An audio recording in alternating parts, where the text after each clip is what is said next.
L'essence de la danse. Le podcast qui met de la conscience dans le mouvement. Bienvenue dans ce 3e et dernier épisode avec Franchotte Billman. Aujourd'hui, nous allons poursuivre notre immersion au cœur de la danse et de la pulsation en explorant l'univers de la musique électro. On retrouve le battement du cœur, puisque c'est fondamental, il le revendique même. Cette pulsation électrique, le beat, c'est vraiment le battement du cœur. Le fait qu'ils vont se coller à ces grands haut-parleurs, là, c'est devenir vraiment cette pulsation. Alors, c'est le battement du cœur, mais peut-être que sans qu'ils le sachent vraiment, c'est aussi le battement cosmique. Vous allez aussi entendre des histoires de séances de danse-thérapie au Congo, à Haïti ou en Israël. Des moments forts qui montrent comment chaque battement est un écho de notre mémoire collective et peut semer des graines de paix. J'appelais ça les danses pour la paix. Et on a fait ça à l'Université de Jérusalem, où il y a un département de recherche pour la paix. On avait mis les affiches en arabe et en hébreu, et on a eu vraiment des étudiants des deux communautés qui sont venus, qui au début vraiment se regardaient en chien de faïence. J'imagine. Et après, ils ont changé les mails et tout. Alors installez-vous confortablement, détendez-vous et laissez-vous porter par ces témoignages et réflexions sur le pouvoir de la danse. N'hésitez pas à vous abonner et à laisser un avis 5 étoiles pour soutenir cette aventure et permettre à d'autres de plonger dans cet univers. Je vous souhaite une très belle écoute. Vous parlez d'une musique qu'on peut appeler une musique primitive qui peut nous guérir, qui est celle de la musique électro. Oui, tout à fait. Pourquoi elle peut avoir ces vertus, justement, de s'inscrire dans la danse-thérapie ? Alors, est-ce qu'elle s'y inscrit complètement ? Peut-être pas. Mais ce qu'elle a de profondément thérapeutique, à mon avis, c'est qu'elle nous relie. Elle nous relie justement au battement du cœur, et donc, comme on disait tout à l'heure, à tout ce qui a précédé, donc aux ancêtres, à la mémoire, et puis ça nous relie au cosmos. D'autant plus que là, c'est quand même une musique désincarnée. C'est pas la même chose de frapper la pulsation sur un djembé, c'est une peau d'animal, enfin on est quand même dans quelque chose de du vivant. Et puis cette pulsation électronique, qui est très symbolique du battement du cœur, mais il y a plus ce côté charnel. Voilà. Et donc là, du coup, ça devient plus mystique. Ah, vous trouvez que ça devient plus mystique ? Oui, je le vois comme ça. D'accord. Parce que c'est plus désincarné. D'accord. Et que ça relie plus, à mon avis, au rythme cosmique. Même si, bien sûr, on retrouve le battement du cœur, puisque c'est fondamental. Il le revendique même. Il le revendique. Les hip-hoppers aussi revendiquent que cette pulsation électrique, le beat, c'est vraiment le battement du cœur. Ce qu'on disait la dernière fois, je crois, le fait qu'ils vont se coller à ces grands haut-parleurs, là, dans les baffes, là, c'est devenir vraiment cette pulsation. Alors, c'est le battement du cœur, mais peut-être que sans qu'ils le sachent vraiment, c'est aussi le battement cosmique.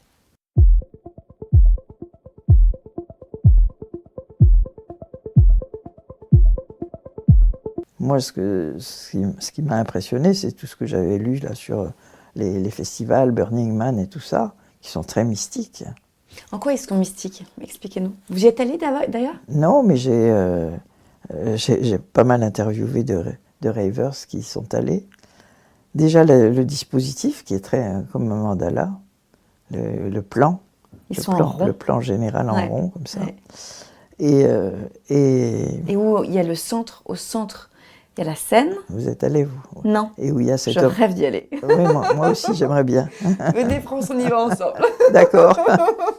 Bon, j'ai appris qu'il y en a des plus proches aussi. Il y en a au Portugal, paraît-il. Et le centre, c'est un homme qui brûle. C'est un peu comme le bonhomme Carnaval qui meurt et qui va renaître. Donc, si c'est pas mystique, ça, il y a une purification. Je sais pas ce que c'est. Ouais. Purification, renaissance. Purification qui préside à une renaissance. Et puis l'art, les sculptures, les objets artistiques qui sont là. Et on est dans un registre quand même très spirituel. Où il y a un enchantement, où il y a effectivement des sculptures assez extravagantes, oui, c'est ça. Où on est finalement dans un autre monde. Oui, c'est ça, exactement. Et puis les visios qui accompagnent les danses techno, Oui, il y a souvent effectivement de la vidéo ou ce genre de C'est choses. ça, les projections sur les murs, qui sont très mystiques, qui sont un peu comme des mandalas, comme des figures fantastiques. Enfin, Et on se retrouve dans un endroit vraiment dans la nature, au plus profond, oui, et dans le désert. et dans le désert. Donc c'est pas facile. Si c'est pas mystique, le désert, Ouais. quand même. Et du coup, avec un ciel souvent étoilé, Oui, sûrement. j'imagine. Oui. Il paraît qu'il y a des vents de sable aussi parfois qui sont très désagréables. Ah oui, ça j'imagine. Non, et puis beaucoup d'amour. Mm. Beaucoup d'amour. Entre les festivaliers. Oui. Ça, c'est ce qu'on vous a dit. C'est un peu hippie, quoi. Ouais. Mm. C'est un peu hippie quand même comme public, je crois. Non violent. Oui, c'est ce qu'on m'a dit, oui.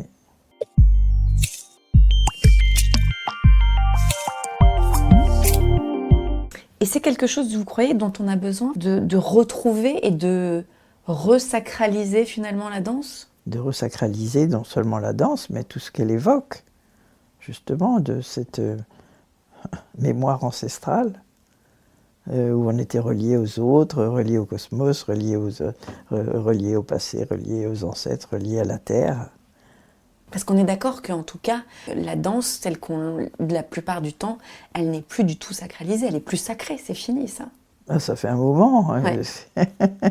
Elle servait à plein d'autres choses. Elle servait à quoi, et pourquoi justement? pas Ouais. à la séduction. Vous savez que dans la techno, c'est pas ça qui est cherché en premier, hein, pas du tout. Il y a même des soirées où c'est mal vu. C'est ce qu'on m'a expliqué. D'ailleurs, en danse-thérapie, c'est un peu pareil. D'ailleurs, finalement, on se demandait hier avec un stagiaire qui était là, qui était le seul, au milieu de 24 filles. Il me disait, mais pourquoi il y a si peu d'hommes? Et pour moi, c'est un mystère. Parce que l'expression primitive, en plus, c'est pas du tout de la danse efféminée. C'est un mystère, parce que c'est pas comme ça du tout en Afrique. Chaque fois que je suis intervenue en Afrique, il y avait plein d'hommes. En Grèce aussi, il peut y avoir plein d'hommes. Dans certains endroits aussi en France, en province, il peut y avoir des hommes. Et là, dans les grandes villes, donc je pense que c'est parce qu'il n'y a pas de séduction en fait. On n'est pas dans ce truc-là. Donc ça doit les décourager. Ils doivent se dire, bon, si ça n'intéresse pas les filles, qu'on vienne. Voilà. Je sais pas, hein, voilà, il y a sans doute beaucoup de causes.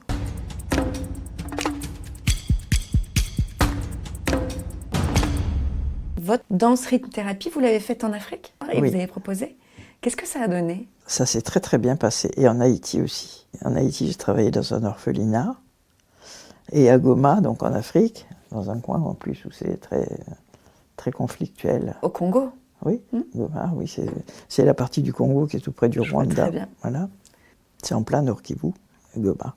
C'est un foyer culturel et artistique qui est très peu cher. C'est bien sûr organisé par les Belges, parce qu'ils n'ont pas fait que des horreurs. Il y a quand même eu aussi des associations qui ont fait un bon travail. Et donc ce foyer culturel, il est financé donc par la Belgique. Et j'y avais été invitée parce que la Belgique invite chaque année quelques animateurs de ce centre à se former à différentes modes pédagogiques. Et il y a beaucoup d'élèves dans ce foyer. Ça coûte $1 par an, donc c'est très peu cher. Et ils ont vraiment des gens de plusieurs tribus qui sont en conflit, et des enfants affamés, des gros ventres. Bon. Toutes les filles ont été violées, beaucoup de garçons ont été enfants soldats. Donc ça se dit pas thérapie, ça se dit artistique, mais pour moi c'est vraiment de la thérapie. Et ils ont adoré l'expression primitive. Voilà. Et je suis toujours étonnée parce que je me dis, eux ils ont leur danse, qu'est-ce que je vais leur apporter moi? Et finalement, le fait qu'on amène ces images symboliques, on fait beaucoup de jeux relationnels, des jeux d'alternance entre deux tribus, on appelle ça deux tribus, deux groupes. Ils ont beaucoup aimé ça. C'est une danse qui réconcilie nous avec nous-mêmes, mais qui peut aussi réconcilier des gens. Je l'ai fait aussi en Israël autrefois. Et oui. Alors j'ai arrêté assez rapidement parce que, avec l'évolution des choses, les Palestiniens ne pouvaient plus passer les checkpoints, enfin, c'était tellement compliqué que j'ai arrêté parce que du coup ça n'avait plus de sens. Mais j'appelais ça les danses pour la paix. Et on a fait ça à l'université de Jérusalem, où il y a un département de recherche pour la paix. On avait mis les affiches en arabe et en hébreu, et on a eu vraiment des étudiants des deux communautés qui sont venus, qui au début vraiment se regardaient en chien de faïence. J'imagine. Et après, ils ont échangé les mails et tout.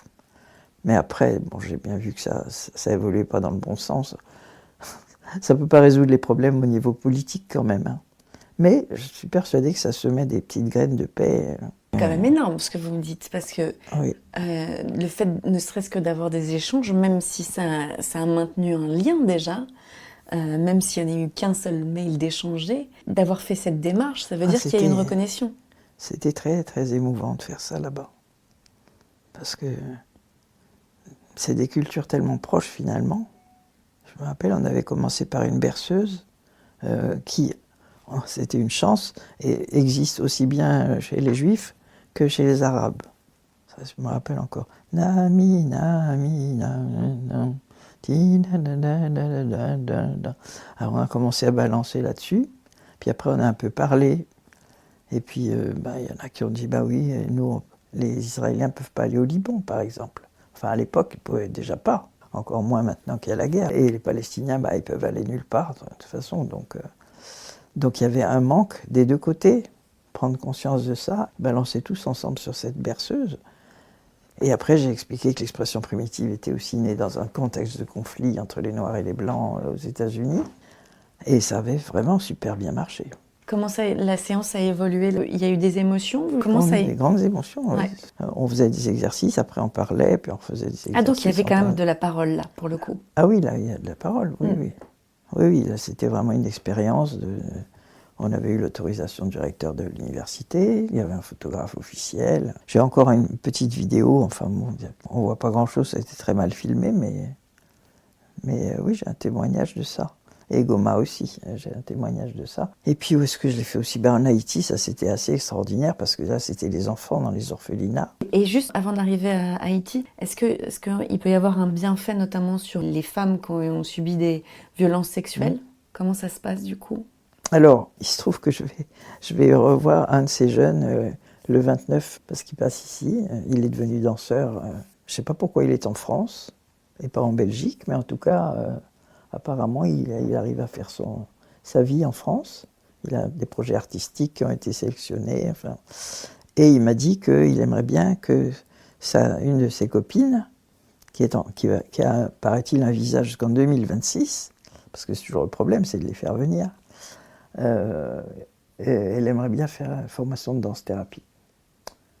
Et elle, certainement, que c'est une fille qui a été violée. Parce qu'il n'y avait que ça, pratiquement, dans... Et comme il m'a dit qu'elle a déjà travaillé avec moi à Goma, moi je ne vois pas qui c'est parce que c'était il y a quelques années. Mais voilà, je vais les revoir et je suis très contente de ça. Mais comment est-ce que justement la danse-thérapie aide les femmes qui ont subi des violences sexuelles? Dans l'affirmation de vie, le retour à une dignité du corps, voilà, c'est ce genre de choses, j'imagine. Et puis ça revitalise, donc... ça chasse la dépression. C'est tellement magique le rythme que ça convient à tout le monde, à toutes les pathologies.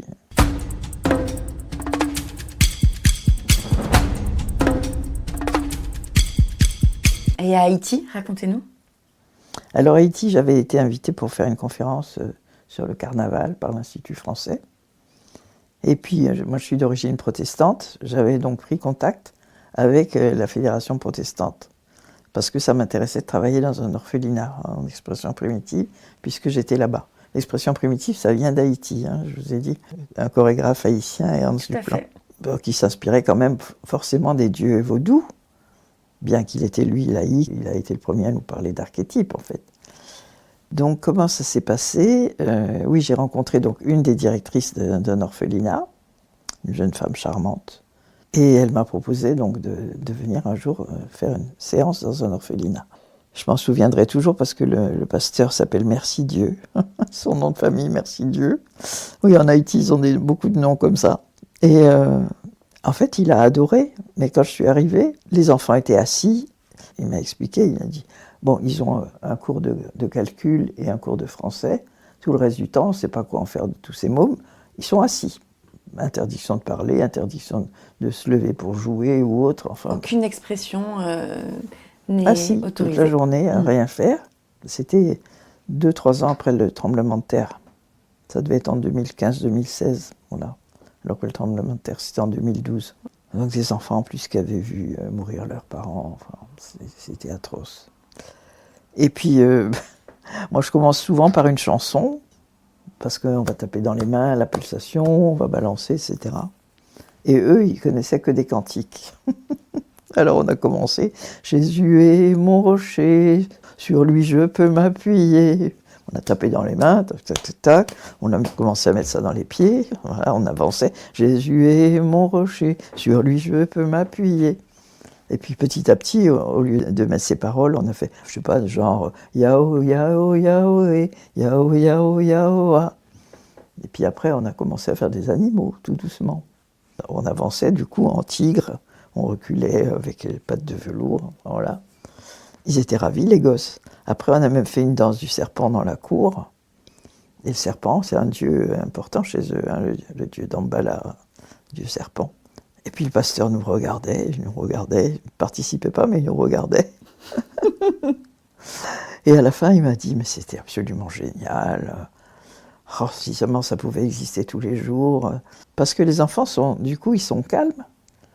Et comme c'est moi qui donne les mouvements, qui guide, je ne chahute pas, hein, c'était vraiment très... Alors je lui ai dit, mais écoutez, je suis là encore 3 jours. Si vous avez des gens qui veulent faire la formation, on peut faire une petite formation vite fait. Il m'a dit, ah bah oui, ça serait très très bien. Alors il a téléphoné à la direction de la Fédération protestante, qui a mis à notre disposition un institut qu'ils ont à Port-au-Prince. Alors, j'ai été voir la salle qu'on nous mettait à notre disposition. C'était pas plus grand qu'ici. Et dans les bibliothèques, il n'y avait que des bibles, grandes réflexions de théologie, etc. C'était impressionnant. Et puis, je vois arriver mes stagiaires de formation. L'aîné devait avoir 15 ans.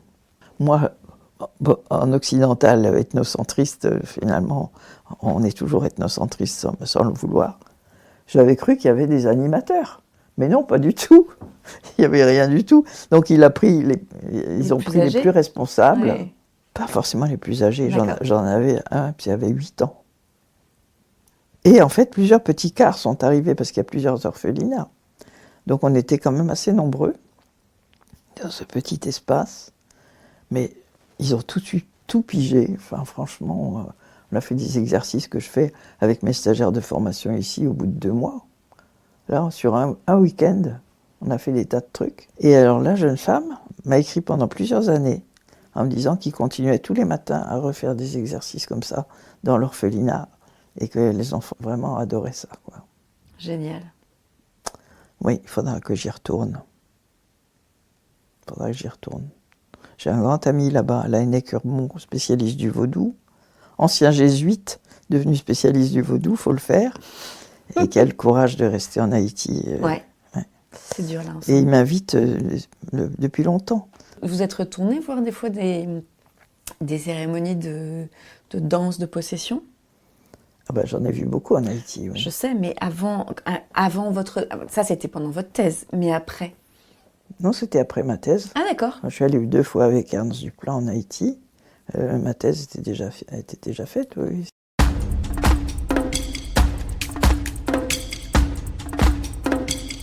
En tout cas, on voit, quelle que soit la culture, quel que soit l'endroit, vous me parliez d'Israël, vous me parliez d'Haïti, en fait, tout le monde est touché par cette... c'est universel, la pulsation. Oui. C'est la musique vraiment du battement du cœur et du souffle respiratoire. Hein. Donc, c'est primitif. Je pense qu'on a vraiment le droit de dire le mot, là, parce que c'est les rythmes premiers. Et ils sont universels, parce que tout le monde a un cœur qui bat et des poumons qui respirent. Donc, c'est un langage que tout le monde comprend, en fait. C'est la langue universelle, en fait. C'est la langue universelle. Celle du cœur. Et c'est peut-être pour ça que, du coup, ça pourrait être un moyen de ce que vous disiez aussi dans votre livre, de s'élever ensemble. Ah ben oui, je l'espère, puisque c'est spirituel aussi. On n'impose rien aux gens. Certains viennent peut-être pour faire de la gymnastique. Je doute. on a déjà eu... Bah si, on a déjà eu des... Moi, j'ai déjà eu des dames qui me disaient « Oh, il paraît que ça fait maigrir. » Mais j'ose espérer qu'après, elles découvrent autre chose. Tout à fait. Chacun, effectivement, il trouve ce qu'il veut. Et en quoi est-ce que, justement, ça peut nous aider dans les problèmes actuels? Parce qu'on sent quand même qu'il y a une telle problématique quand on voit cette peur de l'autre. Et puis, j'ai envie même de dire, les grandes questions de qui sommes-nous, où je vais, qui suis-je? Comment est-ce que ça peut nous aider? Est-ce que vous pensez que ça peut nous aider? Alors, à résoudre les grandes questions, oui, mais de façon très implicite. Parce que c'est le message qui est contenu dans ces danses, puisque ça relie à l'origine de la vie, d'où je viens, où je vais, ben, on sait que un jour ça va s'arrêter pour nous, mais que la pulsation, elle est éternelle, donc ça va continuer. Et qui suis-je? Ben voilà, je suis un petit maillon d'une chaîne immense, c'est pour ça que je vous disais, ça rend humble aussi. En plus, il n'y a pas de vedette dans cette danse, dans la mesure où on est très souvent à l'unisson. Et quand on fait des improvisations, il faudrait que vous fassiez un jour un stage, c'est toujours par petits groupes, de 4-5, et donc c'est quelque chose de collectif. Il n'y a jamais quelqu'un qui improvise tout seul au centre d'un cercle. Ça, moi, je proscris ça complètement, parce que je trouve que c'est pas thérapeutique en plus. Pour plein de raisons. D'abord parce que ça rend assez narcissique, il y a ceux qui font leur vedette, et puis parce que ça suscite aussi du jugement de la part du cercle autour. Même si les profs en général disent « vas-y, il n'y a pas de jugement », mais bon, ça n'existe pas, donc j'aime pas ça. Tandis que quand c'est un petit groupe, vraiment on s'aperçoit que les gens, quand ils peuvent coopérer, ils font des merveilles. Donc il n'y a pas de vedette, donc ça aussi ça rend humble. On favorise pas du tout ceux qui savent mieux faire. Non, c'est pas l'esprit.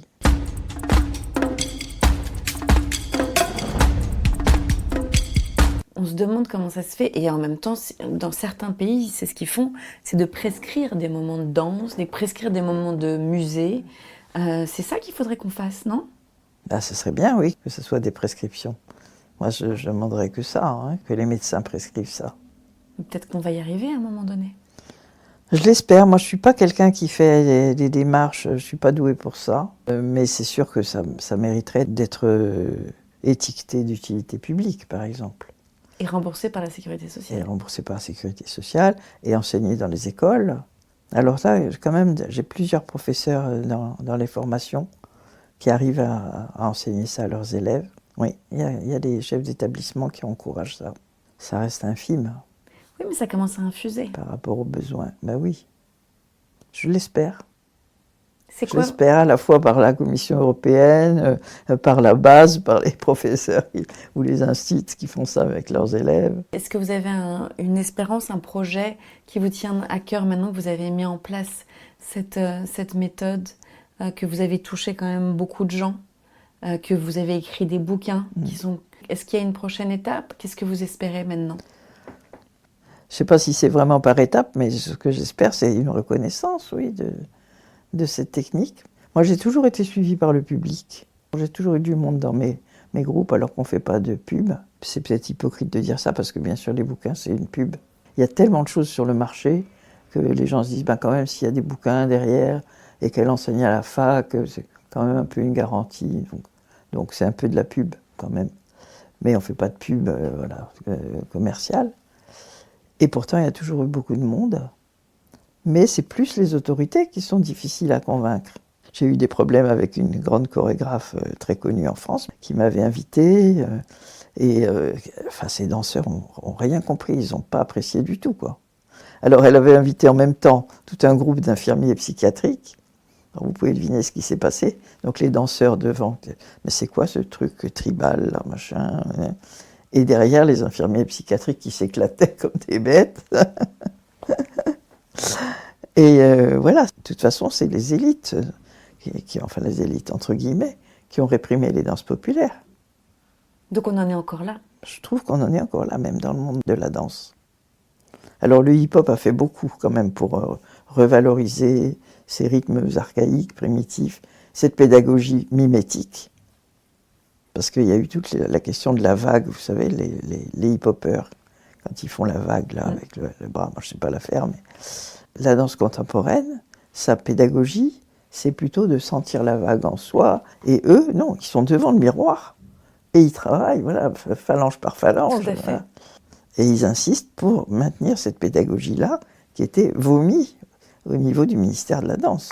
Mais on voit aussi de la même manière que le monde de l'électro est aussi un peu... Bien sûr. Réprimé. Réprimé. Bien sûr. Et la drogue, c'est un bon prétexte pour réprimer. Donc qu'est-ce qu'on fait alors ? Qu'est-ce qu'on fait ? On continue déjà. Et puis, je vois que quand même, ça fait comme des ronds dans l'eau. J'ai certains de mes élèves quand même qui se... Voilà, ça se diffuse quand même. Il y a de quoi rester optimiste, vous croyez ? Oh ben, je l'espère. Il n'y a pas beaucoup de choses qui me rendent optimiste actuellement. Parce que franchement, quand on voit l'état du monde, mais la danse, ça va du côté de la vie. Et vous disiez du coup qu'en état de crise, on en a encore plus besoin finalement. Ah ben, on n'en a jamais eu autant besoin que dans les périodes de crise. Et là, on est dans une période de crise, mais profonde. On n'a jamais tant dansé que pendant les guerres, ou juste après la guerre de 39-45, dans les caves de Saint-Germain, tout ça. Les gens étaient tellement... Ils avaient tellement frôlé de près la mort qu'il y a une exubérance de vie. Et là, on en a besoin. Et là, on en a besoin. Bon. Vraiment. Ah, sinon, on va au festival Burning Man l'année prochaine. Oui, je ne sais pas si j'y aimerais tout là-dedans. Parce que c'est quand même très américain. Oui, c'est vrai. Et moi, j'ai un peu de mal avec eux. Enfin, en tout cas, il existe aussi des festivals. Oui. Il existe quand même des bulles où c'est autorisé, où la danse est sacralisée. Sacralisée ? Sacré. Non ? Ah oui, bien sûr, ah oui. Oui, et puis même dans un cours comme ça, tout public, il y a des gens pour qui c'est sacré, des gens pour qui ça l'est moins. Le grand génie de la danse, c'est que c'est pour tout le monde. Chacun avec ses motivations, chacun avec ses pathologies, et ça fait du bien à tout le monde. Voilà. En plus, comme tout le monde est danseur, il n'y a pas de frustration. Tout le monde est danseur, en fait.